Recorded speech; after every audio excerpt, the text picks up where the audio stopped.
she was like thinner and thinner, and I just got fatter and fatter. It's also the only film I've ever seen where people are basically dressed as leaves. I know.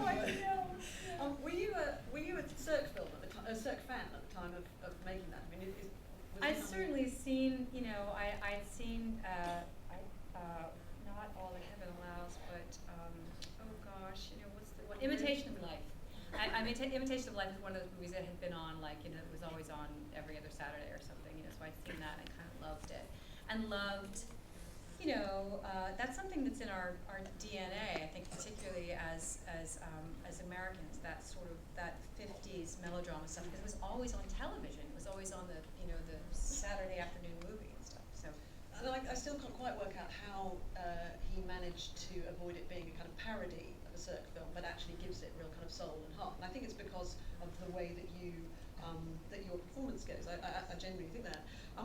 Was she, given that she was such a sort of almost brittle character, she's controlled, and then she breaks. Was she someone who was easy to find as a character? I didn't find her brittle at all. I think brittle to me kind of connotes sort of coldness. Sort of like somebody who's got a great, Brittle is perhaps the wrong word, but maybe in control. She was in control. She was making her house work. I guess I don't see that either. I see her more as idealistic. I think that's I think the thing about Kathy is that she didn't have to control stuff because she didn't, unfortunately, know what's going on.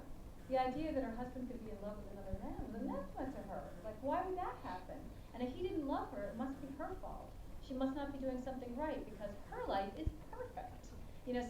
So to me, one of the things that I love so much about the movie is that I think that the movie is almost like, it sounds kind of crazy about the failure of American idealism. That idea that the world is wonderful and you're going to make everything work because you believe, and it doesn't always work that way. And for her especially, I mean, it's sort of her character doesn't change, but her illusions, I think, they vanish. And did you and Tom? I mean, had you by this time developed kind of shorthand? I mean, do you? Tom and I never talk. We had this joke on Safe. Literally at my audition, I was like, okay, I'm going to read the first scene. He goes, okay, and I finished it, and he went, okay. I said, okay. I'm going to read the second scene. He goes, okay.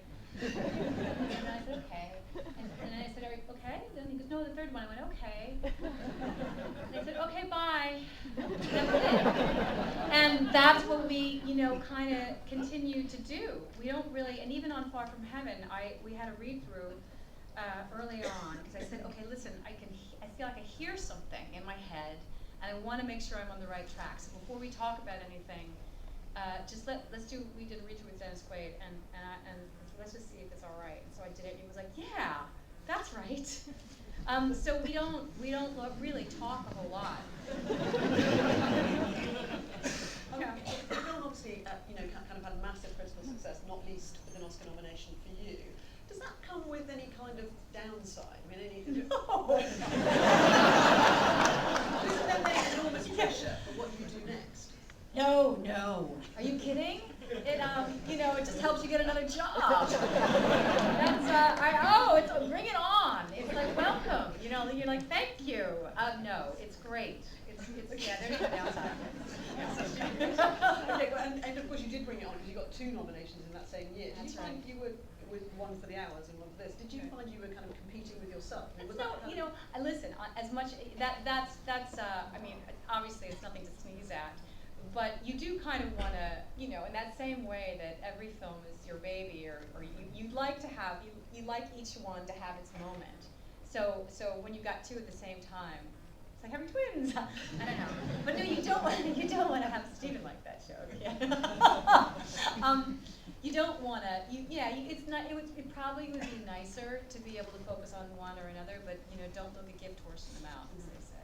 And of course, it was slightly strange because you got 2 roles that were both kind of 50s, the Housewives. That was irritating, only because I had to talk about the 50s so much.